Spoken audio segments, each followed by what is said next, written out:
Nearly 1 year after these protests across Kansas City, KCPD has 2 new policies in place.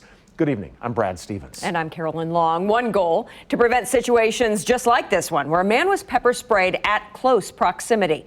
KCTV5's Greg Payne joins us live now from the plaza with the latest on these changes that were made. Greg? Yeah, Carolyn, the first policy change has to do with the body cameras, but the other one has to do with handling protests like the ones that we saw last year right here on the plaza.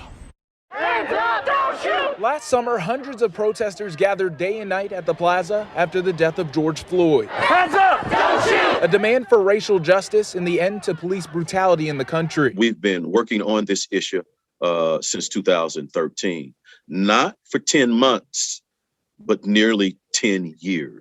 Dr. Vernon Howard, the president of the Christian Leadership Council, says his chapter has been fighting for justice for several of the local victims, including Cameron Lamb and Donnie Sanders. Busy trying to ensure that the civil rights of all Kansas Cityans are protected. For years, the group has been requesting KCPD get body cameras and change policies. In December, KCPD added body cameras to their department.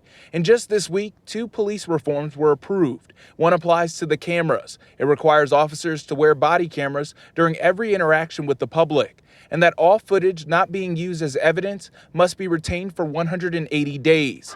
The other policy change is in regards to protesters. It's called the First Amendment policy, which prohibits officers from using less lethal weapons such as beanbag rounds, rubber bullets, or fired projectiles to disperse crowds in the event of an unlawful assembly. It also states that officers will make all reasonable efforts to allow law-abiding individuals to continue exercising their First Amendment rights and focus on those people who violate the law. Both of those things were really hot topics for the community.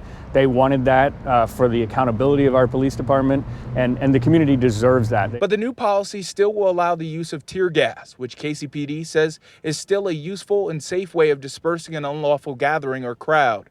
For Dr. Howard, his concern is whether the department will follow these policies. There is no sense in which we believe that the enforcement of the policy will be trustworthy, dependable, and efficient. And KCPD says that in the next couple of weeks, you'll actually be able to see the full policy, which also involves other things regarding the body cameras that they didn't release just a couple of days ago.